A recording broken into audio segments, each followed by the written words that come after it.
Hello everyone.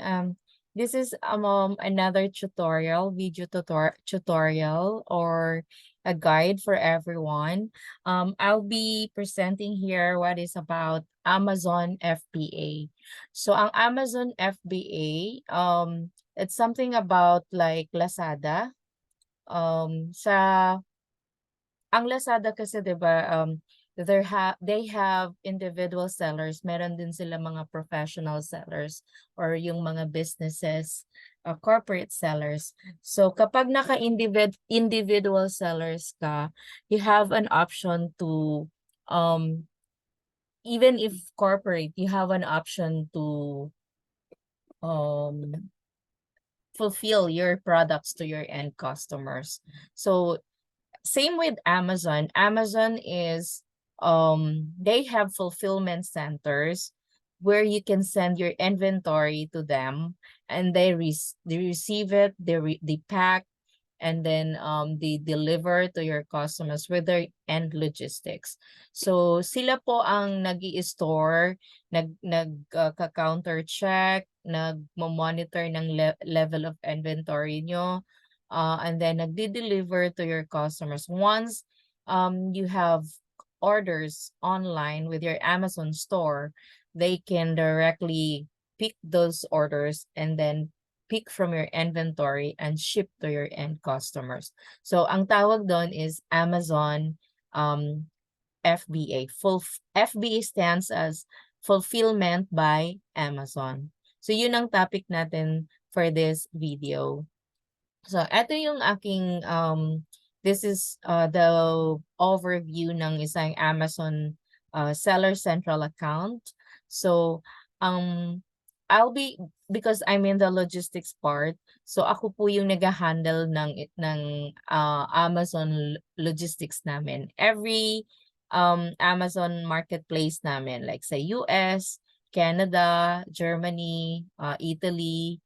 So we have different marketplaces na na-assign po sa akin. So etong dashboard na to, you can see the inventory, the shipments and opportunities. Sa inventory, you'll see here, hindi ko lang siya pwedeng ipakita all throughout. The sales summary and then the sales of the last 90 days at kung ilan ang available mo at the fulfillment center at ilang peraso or how much you will have an incoming or inbound quantity dito. And then how much reserve. Reserve are those orders na meron ng pumasok na order sa iyong Amazon store and then kumbaga nako-collect na yung orders na yon, na-pick na sa inventory nyo and then hindi na siya pwedeng magiging available kasi naka-reserve na siya for those orders. So unfulfillable, these are inventories sa fulfillment center ng Amazon na some of these are damaged, some of this customer damage returns or nasa sa warehouse damage or it's factory or they call it warehouse damage kapag sila ang nakaka-damage. Yung customer damage, if it's the customer who damaged the item and then send back to Amazon or send back to the seller, ito yung isa sa mga inventory, unfulfillable, stranded inventory. Kung mai-encounter nyo po ito sa Amazon FBA, that's a stranded inventory. So dito din sa inventory section na to, you will also see yung days of supply.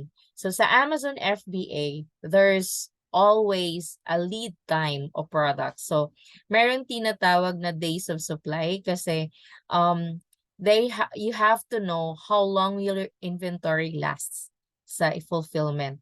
And then what is the frequency of your restock? So restock means you have to fulfill again your inventory to the Amazon fulfillment center. So there's a days of supply needed. So there's also the inventory age. So meaning yung inventory mo, they counted it like the earliest is 60 days. So that's 2 months. And then actually, because you have to go through all your inventory within 30 days if you're selling or not. So they're counting the inventory age from mostly it's 90 days.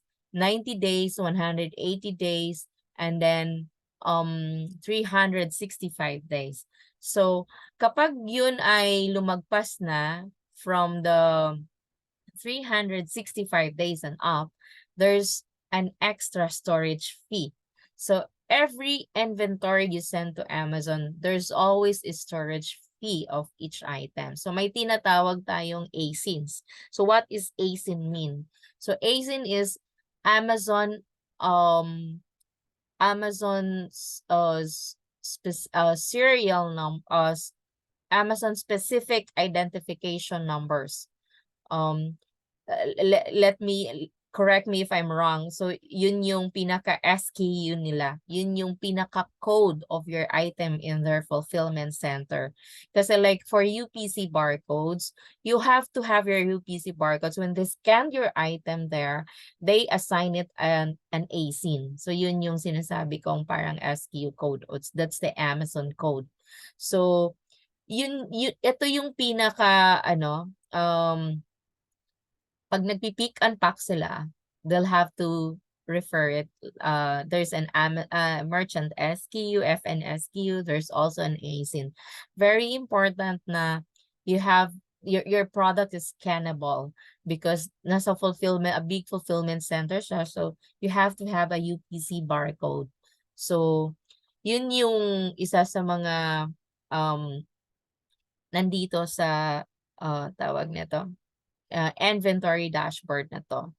So, so fulfillment by Amazon. So you have to know your sales through 30 days if you're selling or not.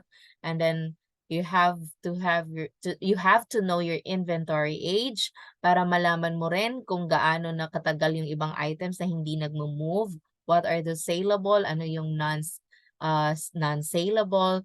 So para ikaw na isang Amazon Logistics Coordinator, you have to understand everything, what's going on with your inventory. Para naman si client, ang ano lang ni client sa'yo is, you report everything and then si client mag-iintay siya na, oh, what are we selling? Or ano yung non-saleable natin? Can we pull out? There's always a reason why there's an inventory age because there's an extra storage fee. So yung extra storage fee na yon, it's additional expense mo yon. So why you are storing inventory which are not selling? So kailangan mo siyang i-remove. So there's also a removal of inventory from the Amazon fulfillment. Alright, so itong video tutorial na to would help those Amazon FBA aspiring freelancer na gusto ninyong maghawak ng e-commerce logistics. So one of the e-commerce platform is Amazon. So you'll have to understand na kung ano ang meron sa isang Amazon FBA. Alright, so this one, dito natin mapapakita how do you check your Amazon FBA shipments. So they always have this shipment ID which starts FBA something, and then kapag na ano siya, itong FBA na to na-degenerate to kapag meron kang shipping plan na in progress sa Amazon. So they'll give you an FBA ID. Etong FBA na ID na to will help you to identify your FBA shipment. So dito siya, so yung FBA is something ID na yan. Pag nag-create ka ng shipping plan, ibibigay yan. So a shipping plan is always you have when you send an inventory. So there's kumbaga, before you send an inventory to Amazon, there is a shipping plan. So ang shipping plan na yon, you have to put in there the packing information of the products, what are the products you send, ano yung mga ASINs na yon. So this one, if you check if you have the shipping plan already and you already sent an shipment to Amazon, there's an FBA ID. So ito yung mga FBA ID na yan. So that's the shipment ID of your Amazon shipment. So dito siya, dito sa, I'm sorry, dito siya sa mismong, dito siya sa search shipment ID dito. So ilalagay, copy-paste mo dyan yung FBA ID and it will, give you details here kung ano siya, receiving na ba siya, ready to ship, and or closed. So, if it's ready to ship, meaning ginagawa pa lang ang shipping plan, so hindi pa siya talaga na-send. Receiving, it's in transit already, nasa courier na ba siya, under customs clearance, and then it's going to be delivered soon to Amazon. So, yan yung, i-click mo lang yun dito kung ano yung track shipment. So, you will get information of the, your FBA shipment. So, eto, once you created a shipping plan in the FBA, in the uh, Amazon FBA dashboard, you'll get here. Ito yung FBA shipment ID na sinasabi ko. And then, also, you have to put here how many boxes, ano yung ilang SKU.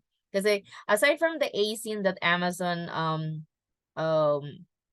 na ina-assign to all of your products, meron ding mga merchant or the suppliers o sellers code.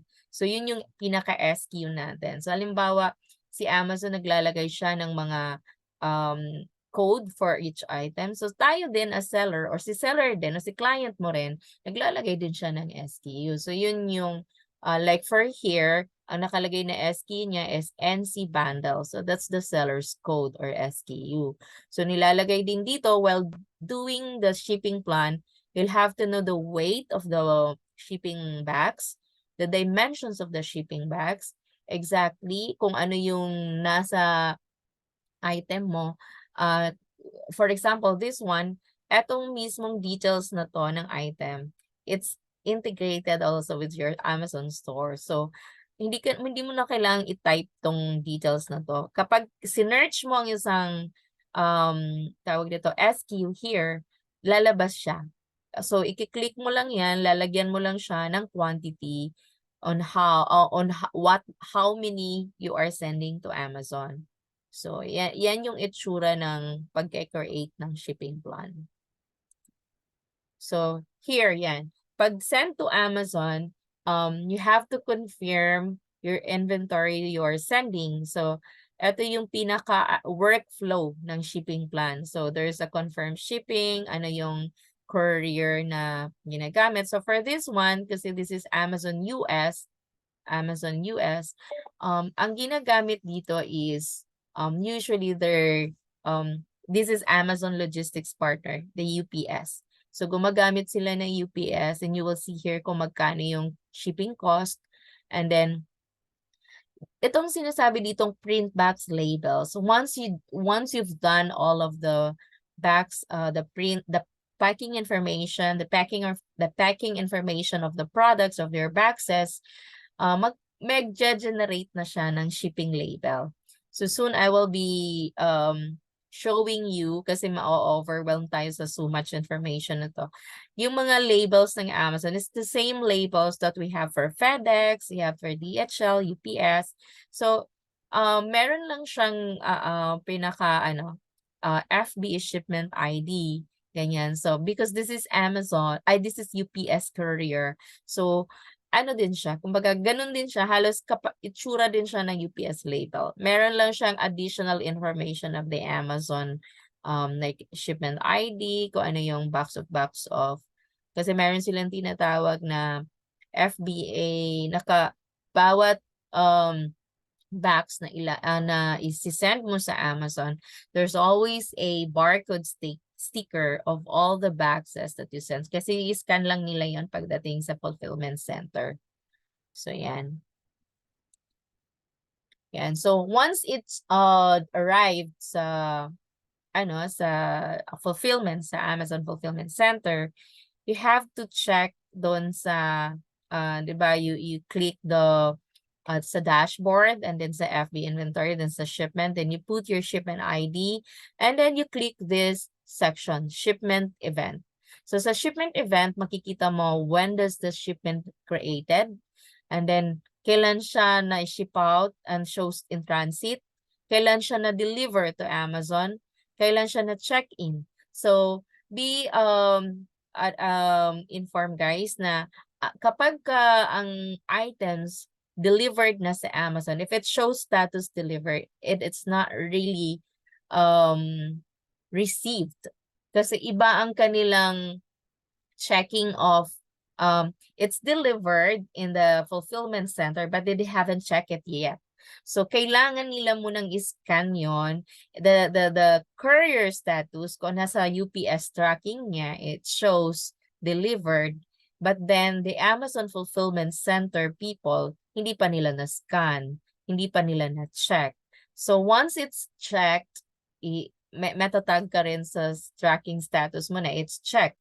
And once it's receiving, meaning they're scanning all your packages, it shows receiving. So when it's receiving, even if you show some, if it show in the content section here, in the content section, this one, guys, eto. So the shipment events, drop shipment, contents, problem.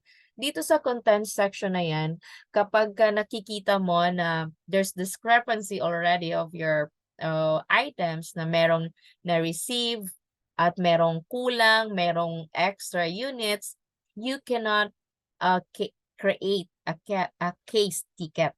So once there's this discrepancy of your items na na-send sa Amazon, you have to create a ticket. You have to log your case with Amazon, stating that your items na dumating sa kanila, ang record na showing record ni Amazon ay kulang or extra.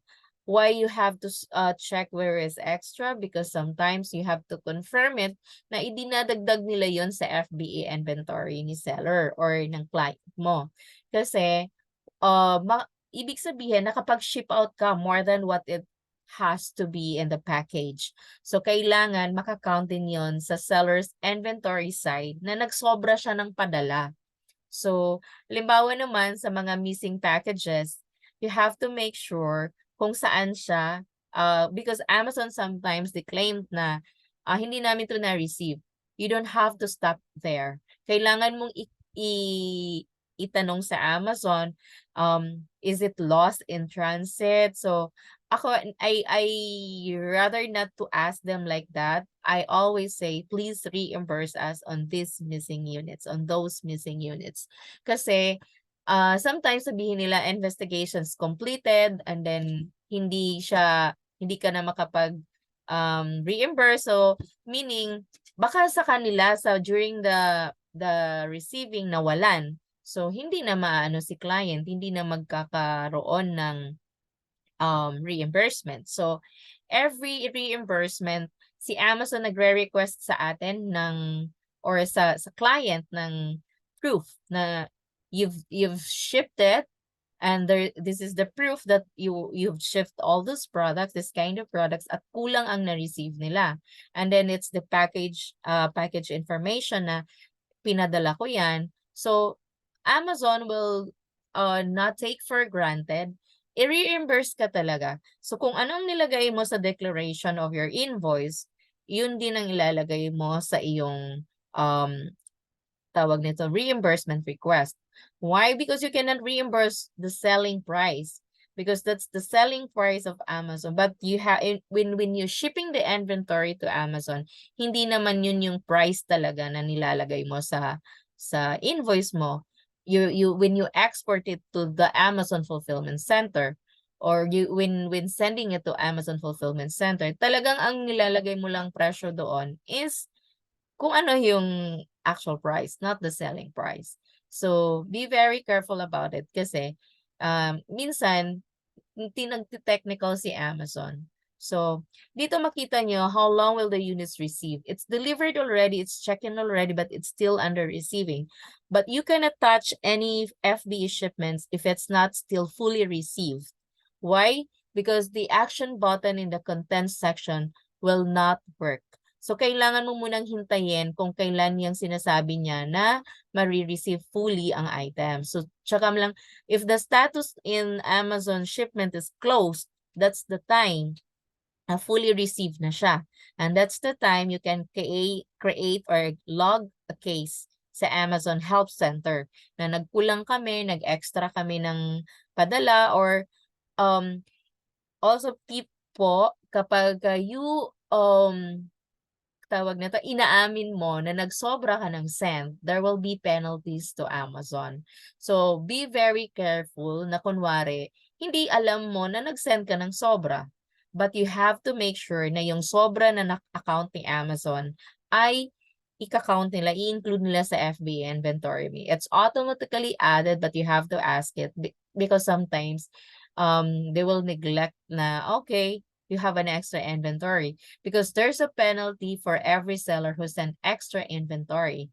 Why? Because ang Amazon, nasa kanilang policy that if you send not, because it's part of the incorrect package, because you're sending so much na hindi naka-declare sa shipping plan ng Amazon. So you have to make sure na dito sa problems na to, ito, minsan nagtatanong si Amazon na your items are not scannable. So there's a problem. Minsan, i-ask ka niya if you accept, if you acknowledge about the problem that the shipment has been, the problem created in the shipment itself. Kasi pag inamin mo yun, meron ding penalty. So you have to make sure na kapag pinapa-investigate mo ang isang shipment, sasabihin mo na we send the correct items. We send the correct package. So they don't, hindi nila ina-argue yun. If you tell them na ito yung sinend ko, ito yung package information ko, ito yung proof of delivery ko. So, hindi nila inaaway sa'yo yun. So, sasabihin mo lang sa kanila na please include the extra items to our FBA inventory. Why? Because it's already deducted from your inventory from your warehouse. So, dapat ma-account yun kasi it's your loss. So, ganun yan. So this is the tracking dun sa shipment events. There's a track shipment. So when you want to track your shipment, you have to go through this page. Kukunin mo itong tracking number na ito. Ito usually ang IC starts for the Amazon tracking, UPS tracking number. So you have to go to UPS tracking portal and then copy paste this tracking number, and you will get information on anong status ng items, kung may problema ba siya sa UPS, sa customs. So you have to make sure na smooth yung delivery niya. Makikita niyo po yun sa system ni UPS. So also, there's a carrier status here na shipped out na siya, meaning kino-confirm ni UPS ng carrier na they already picked up or they already received the items and it's in transit now. And then you also see here the total weight and dimensions. Why do you need to know how, kung si warehouse ang nagsiship, like me, reward worker ako, si warehouse mismo ang nagpa-pack. Of course, I don't know kung ano talaga yung packing weight or packing dimension ng items. I have to track it sa portal ni Amazon as well. Kasi kapag nagre-request ka ng reimbursement or nang magki-case log ka, there will be also checking the packing list of your items. Kasi tinitignan din na yung total weight ng iyong napadala if it match doon sa iyong mga documents at sa portal. Because if it's not, they have some contention na, hindi naman tugma yung iyong total items na na-ship, yung total packing weight of your items, hindi rin tagma yung mga packing dimensions mo. So you're not shipping it to us correctly.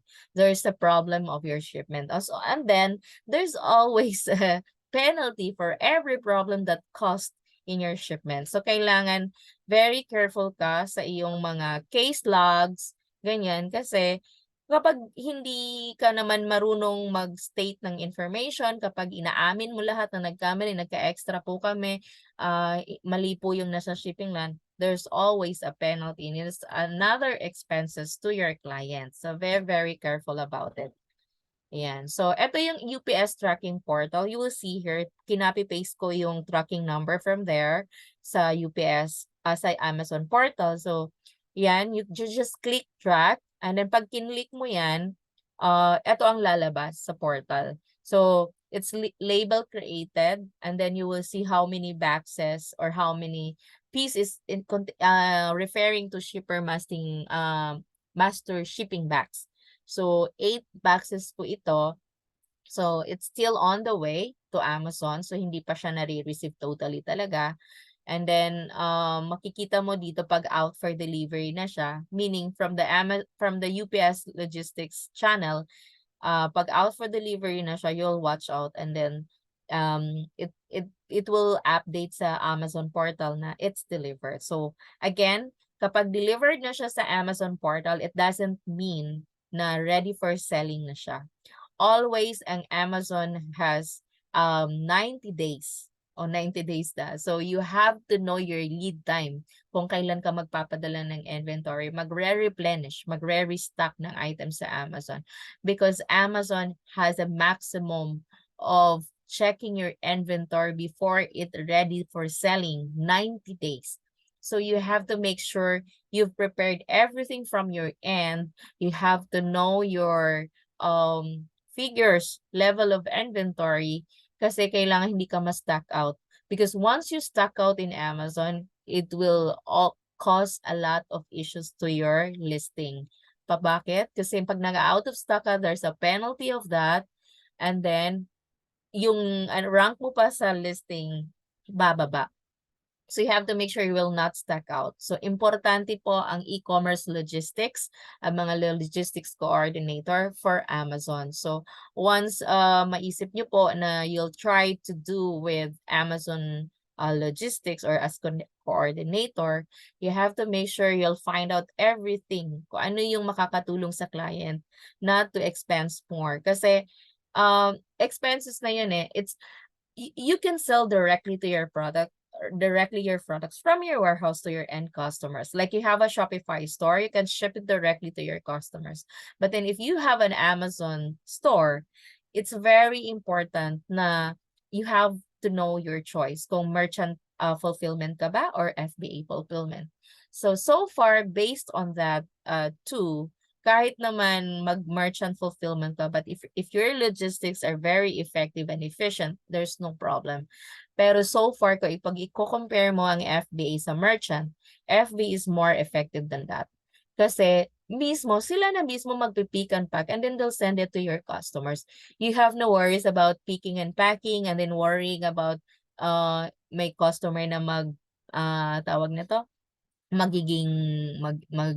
magkakaroon ng issue. But be very careful. Meron pa rin mga customers na nagre-reach out sa seller. And then si Amazon will reach out to you. Ano yung nagiging problem nito? They need a replacement. For every Amazon replacement item, you cannot send directly a replacement to your customers. Kahit magre-reach out sa inyo directly ang customers, you cannot do that. It's a violation of the Amazon agreement. Si Amazon talaga, customer service will do that for you, and then you send a replacement to Amazon or you can ask Amazon to replace it to your customer. So, ganun yung way nila. Kasi because they don't want to, kumbaga yung interaction directly sa customers. You can do that. You can advise your customers if they have something needed information about their product information, pwede yun. Pero if it's something about fulfillment, you have to go through always with fulfillment ng Amazon because you're under an account with FBA. So yun yung pinaka-ano nila doon. So, nabanggit ko kanina, 'di ba, sa isang Amazon FBA, there's an inventory age. So yung inventory age na important 'yun because you're expanding storage fee kapag ka nag 365 days up na siya. So meaning that's 1 year already. So kapag ka ang inventory mo sa Amazon is gano'n na, there's a plus extra storage. So may extra storage to plus from your storage fee. So all of those items you stored in Amazon, meron na siyang storage fee actually. Sometimes it's 0.03, 0.2, depende po kung anong category ng item mo. If it's beauty or if it's something media or it's apparels, may kani-kanya po siyang seller fee and FBA fee. So halimbawa kapag ano siya, like for beauty, you have the sometimes it's 0.03, 0.02, but it's differ po sa iba't ibang marketplace. For UK, for Germany, iba-iba po. US, iba-iba po yung storage fee nila. So, halimbawa, pagka nag more than 365 days na nga yung iyong item sa Amazon Fulfillment Center, they'll extra charge you of the space, of the age of the inventory. Surcharge ang tawag nila doon. So, before you ended up with that kind of situation, kailangan mo nang i-remove yung item mo. There is an button in the FBA na i-enable mo yung removal of your inventory if it lapses 365 days. So you have to know about it kasi another expenses yun ni client. So pag nag-remove ka rin ng products, kapag si Amazon ang nagsasabi na, oh, this is under, ano na siya, di ba napansin niyo po, meron siyang unfulfillable inventory, meaning they cannot sell it anymore or because it's customer damage, warehouse damage, defective. So, it's part of the stranded inventory already. So, ang yung unfulfillable na yan, they cannot, benta na kasi damaged na siya. So, but still, they're charging you a storage fee on this kahit damaged na siya. So you have to create a removal. So ang removal na yan, there's two options, like if you remove them and dispose them or you remove them to return to your warehouse. So kapag damaged na siya, why do you want it to return to your warehouse? Magbabayad ka pa ng shipping cost pabalik sa warehouse mo, but you cannot sell it anymore kasi damaged na siya. So you have an option to dispose it. So it's a minimal fee lang din. So removal, return, and removal disposal are the same fees. However, sa return kasi, you have to add some shipping cost to return it to your warehouse. Pero pag disposal fee lang ang babayaran mo. So kapag damaged na siya, you have to trust Amazon to dispose it. You'll have to pay some disposal fee lang. Yan. But then sometimes kapag hindi mo kailangang naka-centralize yung information sa iyo ng Amazon FBA mo, you can enable your create removal item. Yan. So, yun lang. So, any questions po about this, you can comment my channel or subscribe my channel for more videos na pwede kong mabigay or ma-share sa inyo. Thank you!